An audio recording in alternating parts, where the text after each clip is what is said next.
Hello, so Signash fan here, and today I would like to talk about the Vlov madness that we just witnessed at Climax 5.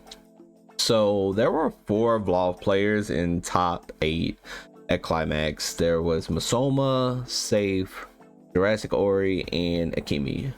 Now, none of these players are strangers to playing Vlov because all of them actually main Vlov have been playing Vlov since release.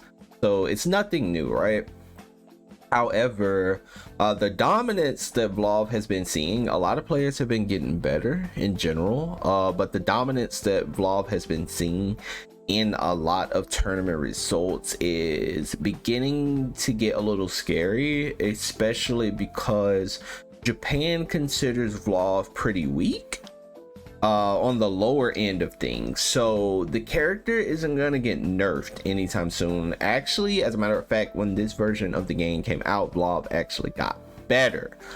Even though this character didn't need any buffs, this character actually got better and is way more threatening even now in the meta. Like, this character has never went anywhere. It's always been like top 1, top 2 on most tier lists, especially from the NA side of things. Japan will put Vlov like lower tier or mid tier, but you know, everybody in NA definitely thinks this character is top 1, top 2.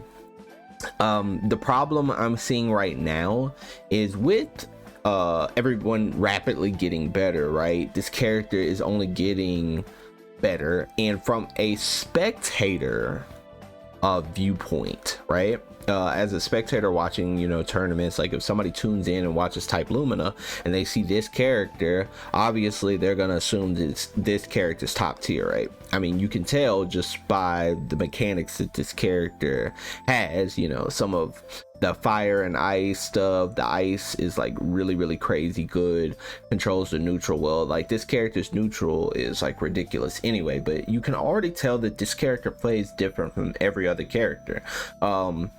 Very strong zoning, very high damage output.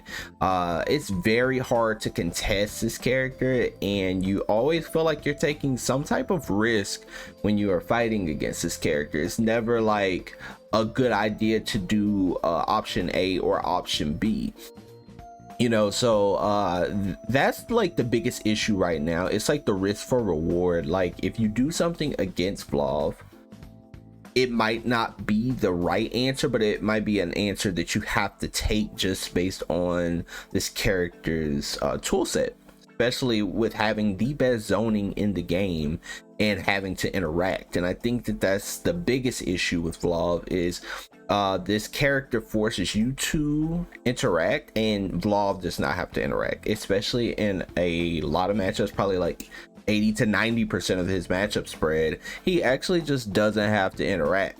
You can just play very lame and run away with Vlov and get a lot of your W's. So you could just beat people based on, you know, just playing pretty lame neutral, which is fine.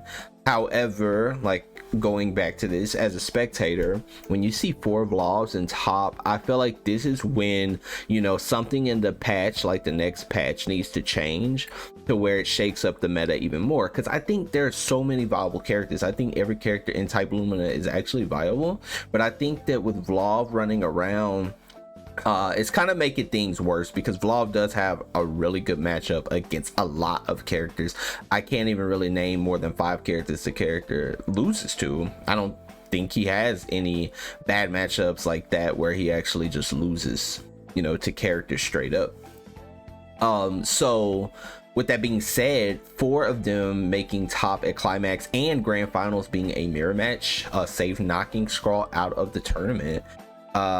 Yeah, like, what is the future of Type Lumina with this character running around? Because you know that you're going to have to fight Vlov in top 8 every event, and it is okay to have a top tier, but a top tier this dangerous and this threatening, I would love to see a patch kind of shake up the meta and potentially see changes to Vlov and for the future of Type Lumina.